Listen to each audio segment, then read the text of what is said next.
So, God was very clear. He did not send Jesus into the world to condemn the world, but to lead it, to lead all the people within it to accept all the goodness that God provided us for our care and our use and our enjoyment.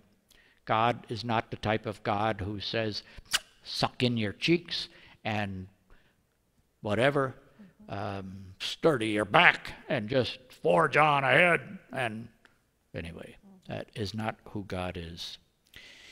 And of course, as the gospel says, the world might be saved through him. And we need to take that for all its meaning, that we are not here to use and abuse what God has provided to us, whether it's the earth, the sky, the water, the air, or any other human being. It's not our right to use and abuse anyone or anything.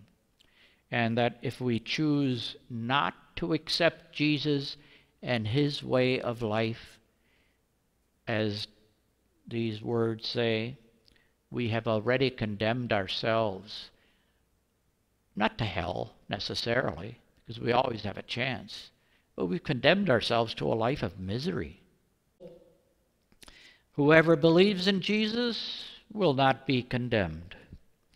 And of course, as it states again, whoever does not believe has already been condemned, meaning that we are condemned to, as I think I've said before, am I repeating myself? To a miserable life, a life without meaning, a life without purpose. The only way we can have meaning and purpose is to be loving. And just simply obeying rules and commandments, thinking that somehow that's going to earn us something with God. God has some way of cashing all that in. Here are my coupons. Here are my redemption cards. I'm sure God has ways of working it all out. But we know that the only way to live is to take that leap of saying, I will trust, I will love. And that's the really important part about believing in Jesus. Again, it's believing in him first, trusting that what Jesus says is true in the sense that it is the way to live. And the more we believe in that, the more we will realize how God is present in so many different ways, particularly Jesus.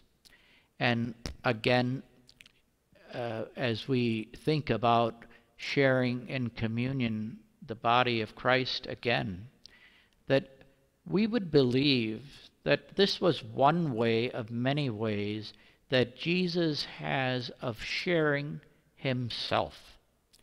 And that the more we can believe that Jesus is continually sharing himself with us so that we can be as much like Jesus as possible, the more readily we will be able to see in that small piece of bread that we believe was transformed into the body of Christ, the more we believe that Jesus is truly present to us, so that we in turn can be truly present to each other.